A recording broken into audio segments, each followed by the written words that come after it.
Dobar dan, nalazimo se na državnom takmičenju u malim olimpijskim igrama u Zrenjaninu. Danas će se takmičiti preko 20 ekipa iz Srbije, ko će najbrže da savlada i prijeđe poligon. Evo razgovaramo sa nekim od takmičara. Zdravo!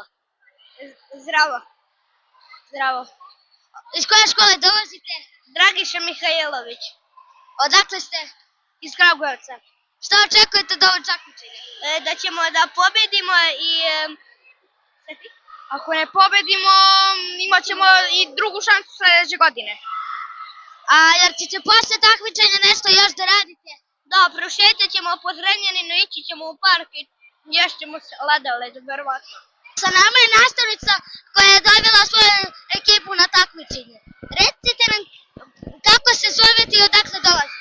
Dobar dan, ja sam Svetlana, dolazim iz Kikinde, iz osnovne škole Sveti Sava.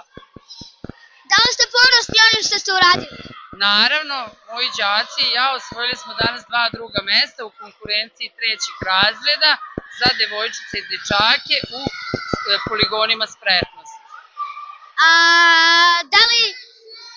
da li hoćete još jednom da dođete na ovo takmičenje?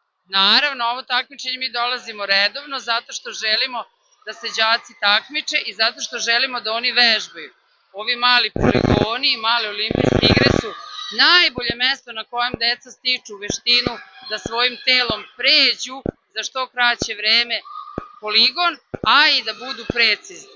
Istovremeno vežbaju mnogo stvari. Đak reporter David Vukojičić. Sa nama je Jovan Lekić. Možete li nam reći nešto više o ovom takmičenju? Dobar dan. Pa, grad Zrenjanin je danas domaćin republičkog takmičenja u malim olimpijskim igrama. Savez za školski sport grada Zrenjanina u saradnji sa gradom Zrenjaninom se potrudio da budemo danas što bolji domaćini i da uspešno realizujemo ovo današnje republičko takmičenje u malim olimpijskim igrama. Hvala. Savez za školski sport, đak reporter Helena Milenković.